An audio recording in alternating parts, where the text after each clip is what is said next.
Jack, I've got some important news. The head of the CIA has finally given us the green light for the virtuous mission. Virtual mission? No, the virtuous mission. The future of our Fox unit depends on it. If it succeeds, we'll be officially organized into a unit. Virtuous mission? Sounds like some kind of initiation ritual.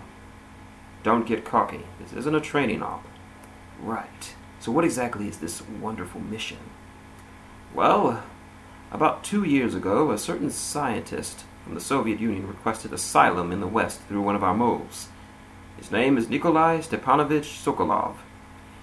He's the head of the OKB 754 Design Bureau, one of the Soviets' top-secret weapons research facilities and the East's foremost expert on weapons development.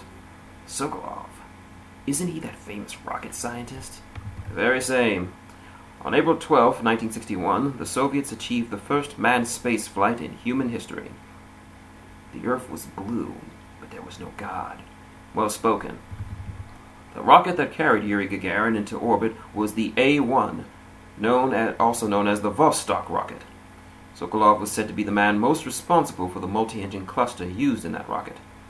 After Gagarin's flight, Sokolov left the rocket development to become head of the newly established Design Bureau. From a lowly technician to the head of the Design Bureau? Well, that's quite a success story. So why did he want to defect? It seems he'd become afraid of his own creations. Afraid? Call it a crisis of conscience. And for that, he left his family and his country behind and went over the wall? Not exactly. One of his conditions was that his family was to also be taken safely into the West. We used a mole to get the family out first, and succeeded in sneaking Sokolov over the Berlin Wall shortly afterwards. I was the one who conducted that operation. The security on the eastern side of the wall was still full of holes back then. What next? We got Sokolov over in one piece, but the whole ordeal had left him exhausted, and we checked him into a hospital in West Berlin. It took him 2 weeks and over 600 miles to get from the research facility in the Soviet Union to Berlin. He was in no condition to say anything coherent at the time. And it was only a week later that we had something much bigger on our hands. The Cuban Missile Crisis. October 16th, 1962. President Kennedy received word that the Soviets were in the process of deploying intermediate-range ballistic missiles into Cuba. The President demanded the Soviets dismantle and remove them immediately. At the same time, he announced a naval blockade to prevent further missile shipments from reaching Cuba. The Soviets didn't back down either, instead placing their armed forces on secondary alert. Soviet transport ships carrying missiles continued on course. U.S. and Soviet forces went on alert for all-out nuclear war.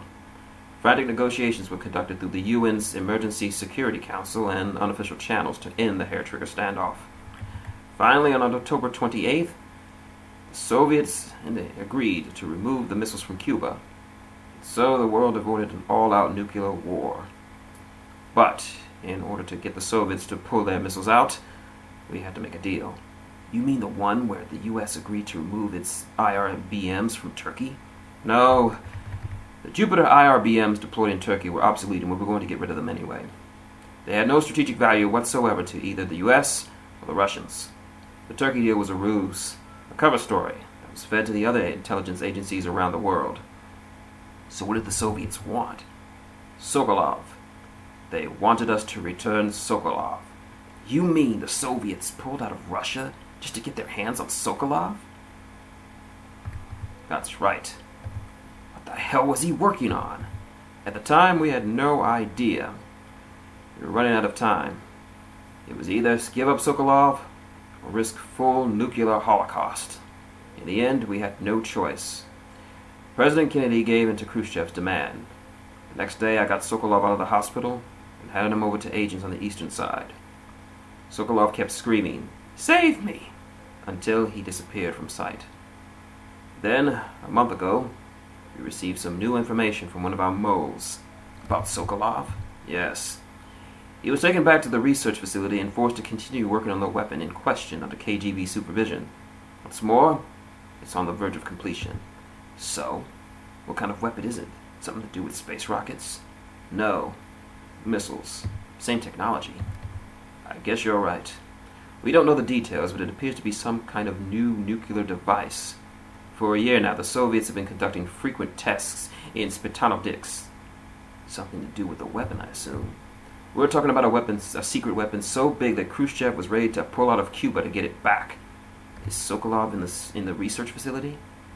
According to our intelligence, he's in Selinoyarsk, a place in the mountains just 3 miles west that is known as the Virgin Cliffs. The Virgin Cliffs. Nice name for a virtuous mission. They moved him there just recently. Why? Why? Apparently, they are conducting a field test of the weapon, but it's our best chance to get him back. This mission would never have been possible if he was still in the research facility. This is our last chance. Sokolov must have known that too when he contacted us. Listen up, Jack. Your mission is to infiltrate Selinoyarsk in the Soviet mountains, ensure the safety of Sokolov, and bring him back to the West. If we don't get Sokolov back before the weapon is complete, we'll be facing a major crisis. The clock is ticking. Once we've confirmed the rescue of Sokolov, stand by at the recovery point. A recovery balloon will be dropped at that point. Helium will be pumped into the balloon to inflate it. The process should take about 20 minutes. Once it's complete, the gunship's arm will latch onto the balloon and pull it up. The Fulton surface-to-air recovery system. I'm familiar with the theory. Take it easy. It's been combat proven. Do you think Sokolov is up to it?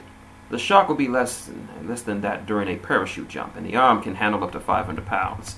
So you're planning on going over the border in a single combat Talon? She's equipped with 2 6-barrel 20mm Vulcan cannons, as well as 2 40mm machine guns.